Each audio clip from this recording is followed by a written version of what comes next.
Hello and a warm welcome back to the channel of Car Nonsense and the motoring equivalent of switching from Heinz baked beans to Branston's baked beans and discovering that things can be cheaper and better, because this is the facelifted Peugeot 308. They've reduced the price slightly and improved it at the same time. Let's find out if it's any good. And you can argue about baked beans down in the comments, because Branston's are actually the best. Fact. Sorry, excuse the squinting. The sun is out. Obviously, I'm not in England at the moment, but this new facelifted 308 costs from £29,500. And the cheapest version of it, weirdly, is the EV, is the electric version, which will now do 279 miles on a charge, thanks to more efficient underpants than it used to have. You can get this as either a mild hybrid petrol, a plug-in hybrid petrol, the electric version, or a diesel. So basically you can have it however you want it, and you can have it as an estate car as well. Now, if you want the top spec GT premium hatchback, it's £33,400 for the petrol, 400 quid less if you want the EV, and 39 grand for the plug-in hybrid. So it can get quite punchy, and you can add £1,200 to all of those prices for the estate version. Right, in terms of looks, the new 308 has gone to the French equivalent of a working men's club, got a flick knife, and it's come out looking a bit more aggressive than before. So you've got 3 daytime running lights down here, the grille lights up along here on mid-spec upwards, you've got an illuminated grille badge there, that hides the adaptive cruise radar. I'm not sure I love the trend of cars lighting up their faces like a mad orthodontist in a horror film, but whatever. The headlights are actually down here, they're hidden really until they're turned on. They are full LEDs on all models. Top spec ones get fancy matrix LEDs. I just think it looks quite nice, and it's got some bright colours, some reds, some blues, and then you've got the usual greys, blacks, silvers and whites as well. Now Peugeot does say that the estate version of this, which I'll talk about as I go through this video, despite not having one right here, right now, is actually stealing customers away from SUVs, which is music to my ears, isn't it? I want more estate cars and fewer SUVs.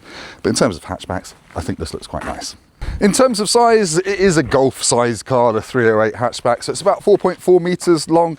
The estate is about another 25 centimetres, all in the bum, as these things tend to happen. Now, you can tell this one is a mid-spec GT line because it's got the Peugeot shields on the wings, like a wannabe Ferrari. The entry-level model, the Allure, comes on 17-inch alloys, then you go up to 18s for the rest of the range. It weighs 1.4 tonnes for the petrol.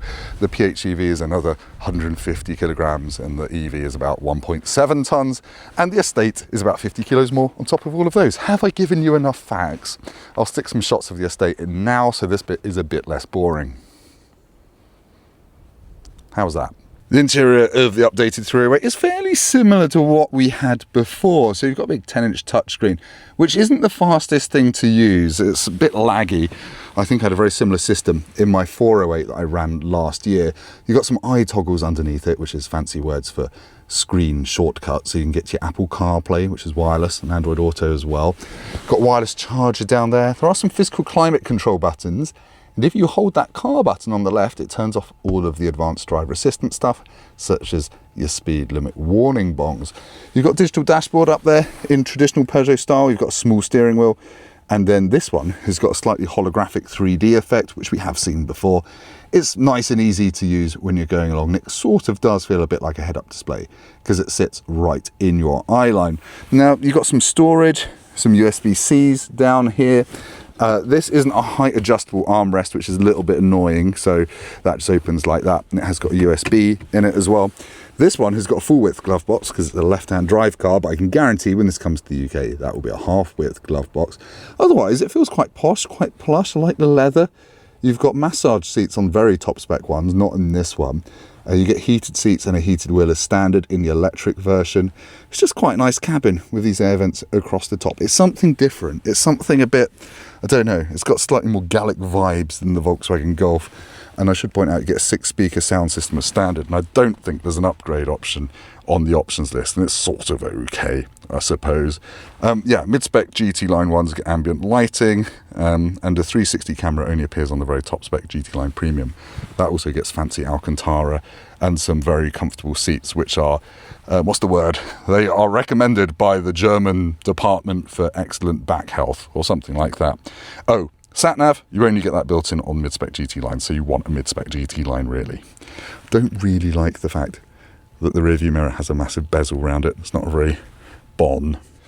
Backseat space in the 308 is what you'd expect really for a 4.4 metre long hatchback. That's my driving position. I am 6'3" and my knees are slightly jammed into the hard plastic shell of that seat. I've just got about a bit of space for my feet under the seat, and headroom is just about okay, but this feels quite low being a tall person, and the line of the window feels quite high as well, so it does feel a teensy wincy bit claustrophobic back here, and the sunroof on this one doesn't extend all the way to the back. I have got 2 USB-Cs down here and a little place for storing stuff. Door bins aren't felt lined, so things will rattle around. The Isofix covers are behind quite fiddly little zips, but I have got a centre armrest in the middle, which has cup holders and a phone holder in it. So I don't really fit, but if you're smaller or a child, it'll probably be okay, and it's well appointed.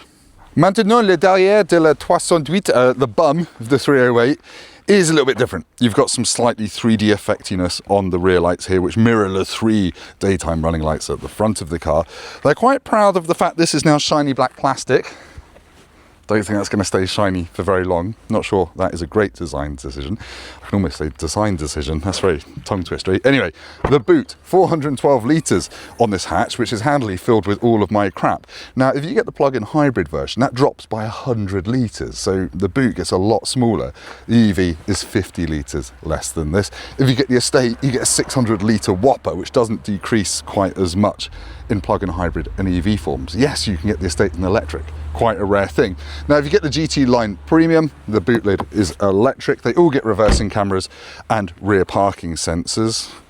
Looks quite nice for the back end of a French hatchback, I think. Oh, towing. 750 kilos for the plug-in hybrid, 720 kilos for the petrol, and the EV not rated for towing. Not very helpful. C'est merde.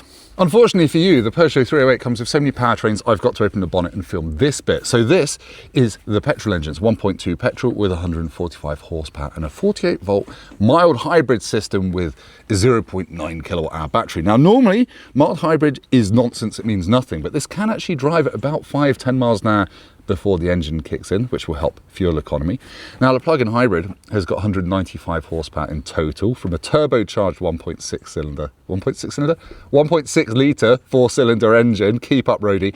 And that can do 53 miles on a charge. And then you've got the full EV with a 55 kilowatt hour battery, 156 horsepower. It's the slowest one, I think. And yeah, it can do about 280 miles on paper on a charge. Expect closer to 230 miles in the real world. And charging from 20 to 80% takes about half an hour. So it's not massively fast charging. It's the same setup we've seen in other Stellantis cars.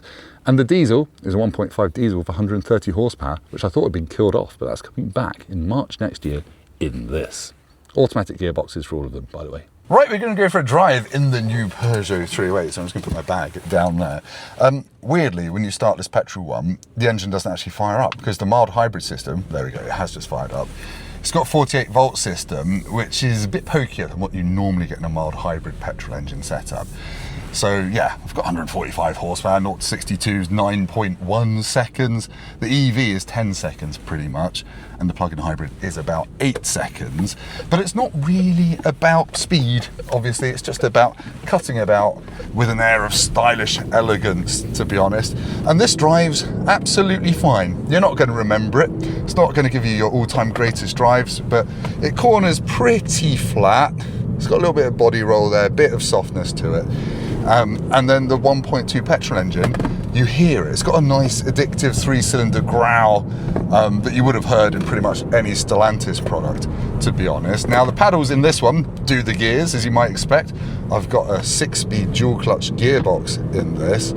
And yeah, it changes gear pretty much when you want it to most of the time. But when I was driving here this morning around town, it could occasionally get caught out on part throttle, entering roundabouts. It was a little bit slow to give me power at times, so that's a little bit annoying. And also the ride around town can sometimes be a bit broken on these 18-inch wheels. They say they've tuned it a bit more for comfort, but it's still got a bit of a brittle edge to its ride. But it's not annoying, it's just, I guess, its character. It's just one of those cars that you drive, you forget about it. It's got nice easy steering, you get used to the little steering wheel quite quickly, and there's loads of grip, but it's never going to encourage you to absolutely flog it. Now, more practical day-to-day stuff. The view out the mirrors is very good. The view out the back is not terrible, to be honest. The reversing camera is at least slightly more high res than I remember Peugeot putting in their cars, because it used to be like, here are 3 pixels of something that may or may not be behind you. This is actually okay, and I love the fact you can turn off all the driver assistance systems simply by holding one button until it gives you a little bong. So yeah, to drive on motorways, it's nice and refined. This 1.2 gets up to speed really easily, and it's not going to have you worrying on a slip road, because you do get a bit of electrical punch from the 20 horsepower motor in the mild hybrid system. So yeah, it's absolutely fine to drive. I would perhaps say something like a Cupra Leon corners flatter and has a bit more sporting feel to it than this does. Oh, you're going in there, fine, I won't go in there. This is just a bit more, I don't know, its own thing, but it's not got that all-round French comfort that you might be expecting. That's more of a Citroën trait than a Peugeot one. But anyway, that's way too much waffle about how the facelifted Peugeot 308 drives. Let's head back to me for a conclusion. Okay, so the updated Peugeot 308, then, to sum up, it is still a really fine alternative to something like a Volkswagen Golf. It doesn't feel as posh inside as something like an Audi A3, but it's got a different vibe.